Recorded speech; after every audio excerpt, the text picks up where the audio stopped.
Mario, what happened? Luigi, I hit the block. I hit it with my head. Why did you hit at the block? I thought that there'd be a single golden coin. Some of them have a coins. Really? No! Luigi, no! Luigi! I heard the snap. It's the Pete Holmes Show!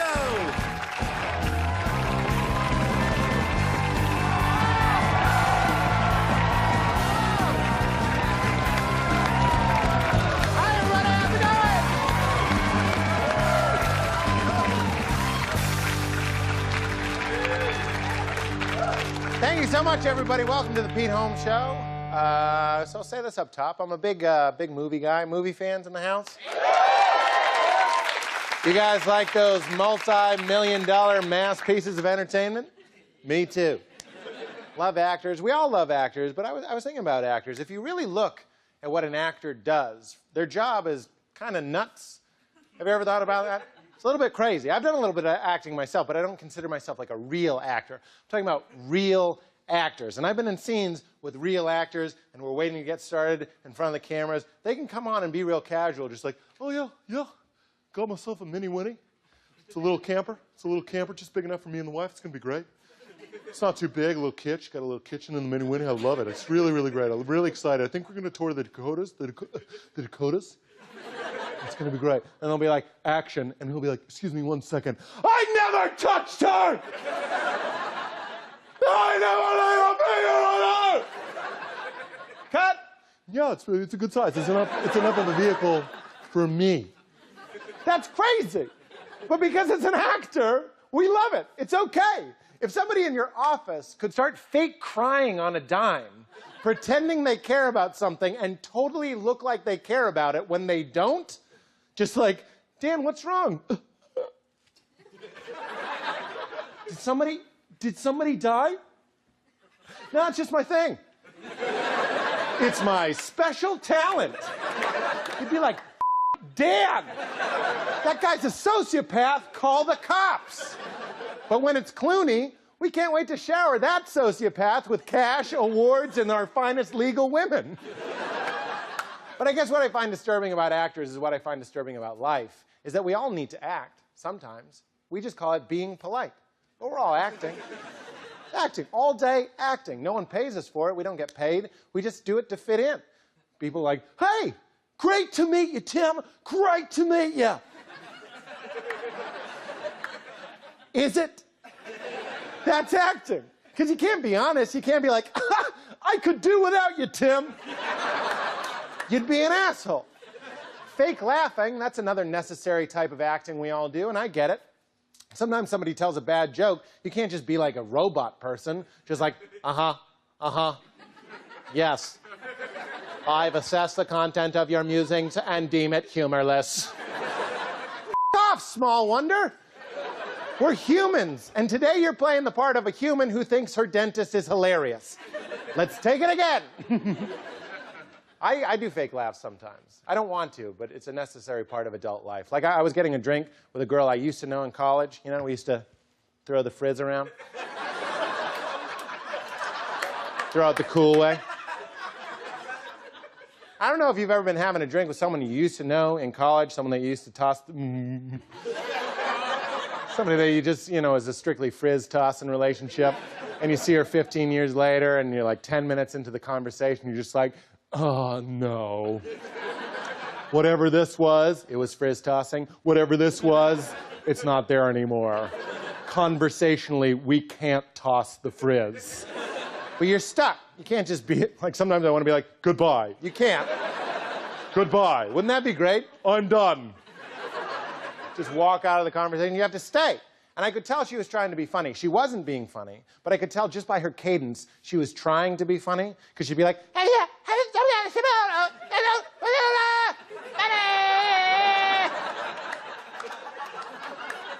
and then she'd pause. And that's how I knew, oh, that was a joke, and I got a laugh, but it wasn't funny, but I'll be like, I do my fake laugh. I'm not good at it. Why? Because I'm a human. I'm like the Meryl Streep of polite acting. I'll do it. I know the scene. I've memorized my lines. Ha, ha, ha. Roll credits. See you again, never.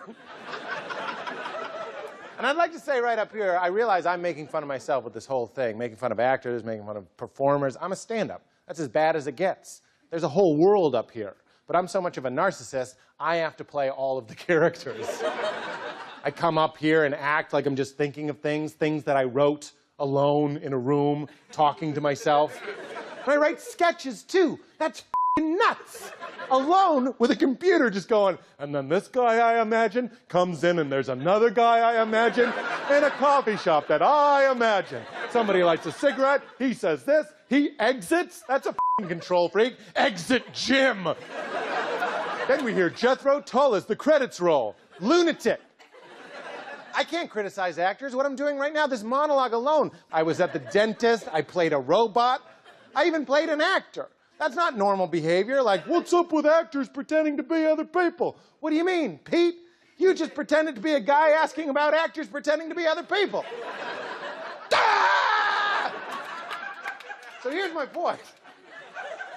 Thank God for the arts. If we didn't have loons like me, didn't have the arts, I'd just be off in a cabin somewhere, writing my manifesto, performing it for my audience of stuffed animals. Does anyone need more invisible tea? There's a 2 tea minimum. No one to tell my creative thoughts to, I'd just be a lunatic. But because of the arts, I get to come up here and be celebrated for my dysfunction. Coming out, applauded for all the weird things I've imagined, and, this is the best part, if it doesn't work out, we've rigged it, I can just come over here and hit the applause button. I'm crazy! Dance! Dance for me! We got a great show, everybody! Jay Larson and Ryan Sickler will be here. They're nuts. We'll be right back.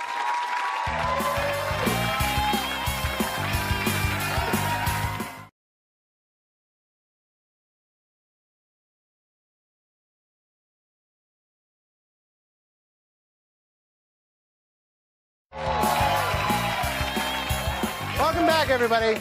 So I am a big believer that it's not healthy to keep anything inside. If you can laugh at things that you're embarrassed about, you have nothing to be ashamed of. I really believe that. So in this next segment, I'm going to read an overshare from an audience member, and they're going to read an overshare from me for a real segment with real things that we call Audience Overshare.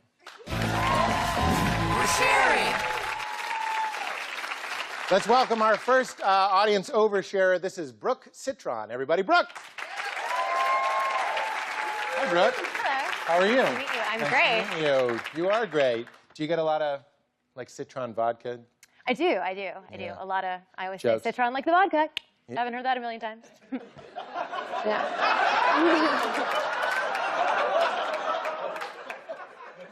It's great to be here. Next time someone says, do you get a lot of Citron vodka jokes, you should go, absolutely. It's good. Yours was funnier. Thanks for coming. Seriously. So honestly, Brooke, thank you for playing. This is mine, and I'm going to read yours. This is Brooke's real overshare. I still wear clothing that I bought when I was in 7th grade. Yes, that includes bras. Yeah, that happened. If we could see a graph, it would just be a line. Yeah, it's actually... Somebody's out there making boob graphs like, Yeah. does anyone have a ruler? I'm just like my brother. Yeah. Do I really? Yeah, you do. Bro, Except he quick always up. did this joke, like against the wall. Oh, he calls you flat? Yeah. He's an asshole. Good save. I think Good you're save. lovely, Brooke. Why don't you read Yeah. my overshare? Okay. When I visit home, my mother wakes me up for church by opening my bedroom door without knocking, laying on the bed, and singing hymns. Okay. That's worse. No, it's not. It's way worse. Okay, I'll take it. Thank you so much, Yeah. Brooke. That's Brooke Citron, everybody. Thank you. This next overshare is named Kaylin Hall, everybody. Let's welcome Kaylin Hall. Hi, Kaylin. How are you? Good, how are you? Nice to meet you. Nice to meet you. So here's my overshare, Kaylin. Here you go. I feel that it's easier to overshare if we talk about something banal. Up top. Is it banal?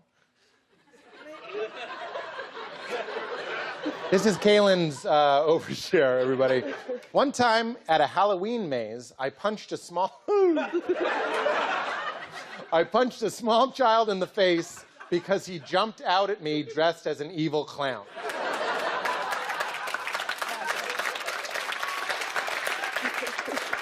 Kaylin, we're going to have to rename this segment Heroes of Humanity.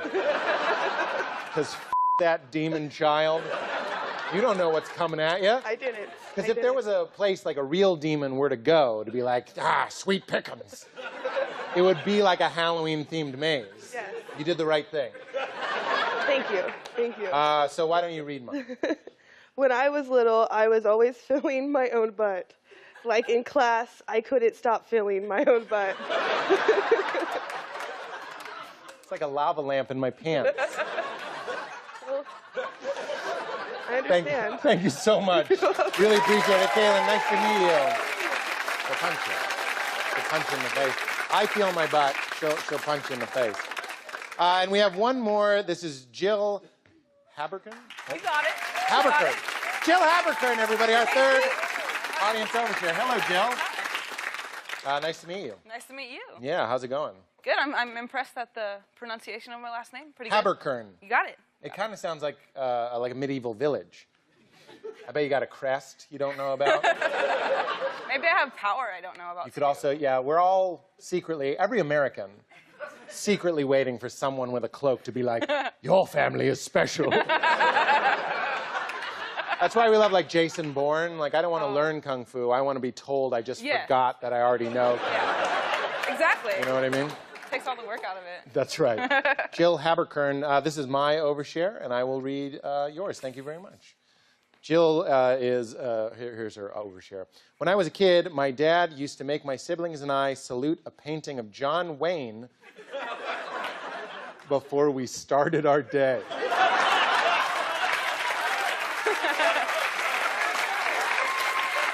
Yep. Wow.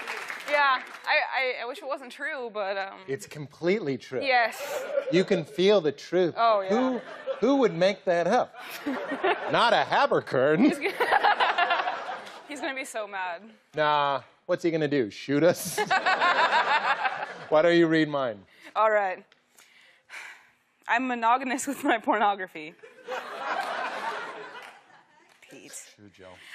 I will lock onto one person and just really commit to them. Feel it. Allow it. Jill, thank you so much for playing. Oh, it's gold. We can salute. That's Audience Overshare, everybody. We'll be right back with Jay Larson and Ryan Sickler.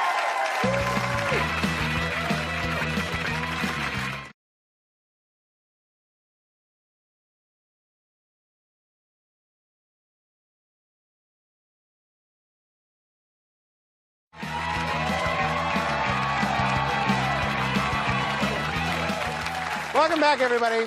So recently I got the chance to sit down with two of my favorite comics of all time and also two of my favorite friends. Here is my hilarious talk with Jay Larson and Ryan Sickler. I am super thrilled to be with two of my favorite people, two of my favorite friends, two of my favorite comedians, and the hosts of the Crab Feast podcast. It's Jay Larson and Ryan Sickler. Thank you. Good to be here, buddy. The Crab Feast. What is that to people who don't know? The Crab Feast is it's a comedy podcast that focuses on storytelling. I'm originally from Maryland. Jay's Boston. If you've ever been to a Crab Feast, the essence is sitting around with your friends, laughing, telling old funny stories, right, drinking some beers, and you're having fun. You're getting little nibbles of crab every 30 minutes. That's right. Those beers are going to hit you pretty fast. Exactly. Give me my fifth Pilsner. I've almost got the second claw cracked. You guys are a duo. You host a wonderful... Were you going for mine? No, I just didn't know what that was. We can hold hands. That's a little much. That doesn't feel like a romantic... Go ahead. You know, It doesn't feel romantic to me. It doesn't look romantic. you know when you... Well, Was it supposed to? You said that like you were hoping it would turn you on. It's not doing it for me. Nah, that's not. Ryan Sickler, I call you the king because you're my go-to example of what a man should be. Jay, you push the boundaries. You're all over the place. I am. I'm well, two you're different like ways. me. I'm 70% a man, 30% a lady. I'd say I'm probably 70% woman Why are you 70% a lady? because I was raised by all women. There was all women around. Oh, really? I was raised by all women. He was raised by his dad. This kind of, but then I didn't have a dad. And he didn't have a mom. It's kind of like a flip-floppy. So thing. we're like together. We always say together we're whole. This isn't on Lifetime. This is should be. This is TBS. Our lifetime.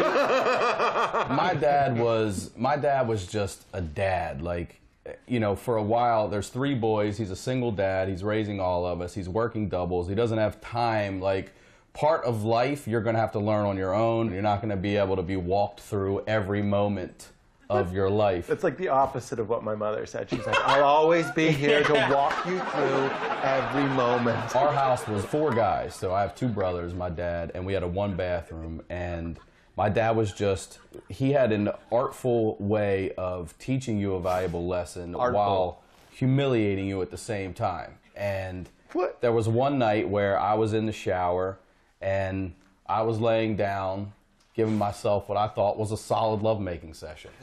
Where you laid down in I the laid shower. down, 7th grade, experimenting with myself. And Experimenting. I love that. It's never occurred to me to be like, you know what? I'm going to pretend she's on top. And lie down. He's in the rain. Enough of this rain blowjob fantasy. We're in the rain and she's on top because she likes to give it to me sometimes. it was comfortable that way. Uh-huh. And I got up when I was finished, and I got up quick, and I got a head rush, and I grabbed the shower curtain, and it just ripped away, hook by hook, pop, pop, pop, pop, and it wrapped around me like it was as scared as I was to fall out of the tub. And I went down, I'm yelling for help, and my father came in, and he opened the door, he's like, oh my God. And then he yelled, Derek, Todd! He called both of my brothers to come to the door. And when they came to the door, I'm like, Dad, come on, Dad. And he said, look at your brother. He said, remember when you guys asked me if you could go blind from masturbating? Well, you can't. But this can happen. Oh, no! And he took a picture and left. A Polaroid? Yeah, a little bag. Now you learned your lesson. I feel like you're not a sports guy. Are you a sports guy? Is yoga a sport? No. No, man, it's an activity. Are you a sports guy? Yeah, I love sports. I love sports. Nah, that's the 30% trying to compensate. No, I swear to God. I played in college. Except this is the experience that I would have. I go to Fenway Park one game, socks get blown out, me and my mother hike back to the car, and she goes, oh my God, look. And there's like a gold Grand Cherokee at a red light. And she goes, that's Dwight Evans. Even I know who Dwight Evans is. In the driver's seat, I'm like, it is? She goes, yeah, go get his autograph. Okay, I'm like, all right. I'm like 9. I go up to the window of his automobile at an intersection, knock on the glass. He rolls the window down. Dewey? Dewey. Mind you, he's wearing a Red Sox t-shirt and he's sweaty. Looks like he just took a shower. And I go, he rolls down the window and he goes, yeah? I go, you're Dwight Evans. Can I get your autograph? He goes, I'm not Dwight Evans. And roll up the window. But it was Dwight Evans. And my mom's like, what happened? Did you get it? And I was like, nah. Humiliation? Wasn't Yeah, Dwight Evans. My friend did that when he saw Eric Clapton in a coffee shop and was like, I don't want to bother you, Mr. Clapton. He was like, I'm not Eric Clapton. Like, it's like so obviously Eric Clapton. You're like, nah, sorry. Oh my Like he's playing. He's playing Layla. He starts playing Layla. You've been misinformed. That's awesome. Oh, man. I know we've talked with you before about being in bad relationships and how it's impending doom when you know you're in it and we take too long to get out of them. And we've talked about it being an emotional drive-by. I know, you have to plan it, like an assassination. Yes, You know, see, people always give it the person that gets broken up with, they get all the sympathy. I actually think the person doing the breaking up deserves a little bit of it. Because it doesn't feel good. No. We're not good at hurting people. No. So one day you just have to freestyle a knife fight and just be like, hey, Julie, I know I've been giving you ice cream cones and I won you that Homer Simpson doll. You know what I mean? Just like, and then you have to drive home alone where Julie used to be. You can still kind of smell her and you're like, who am I? Jay, Ryan, you guys are 2 of my absolute favorite comedians, 2 of my favorite people absolutely in the world. You know I love you to death. Listen to The Crab Feast. Wonderful podcast. Yeah. Comes out on Tuesday, I've been told. Every Tuesday. Every Tuesday. I just listen to it whenever. Whenever. But thank you so much for being here. Thanks. Bye. Thanks for having us. Smooth out. I love those guys. We'll be right back, everybody. Stay with us.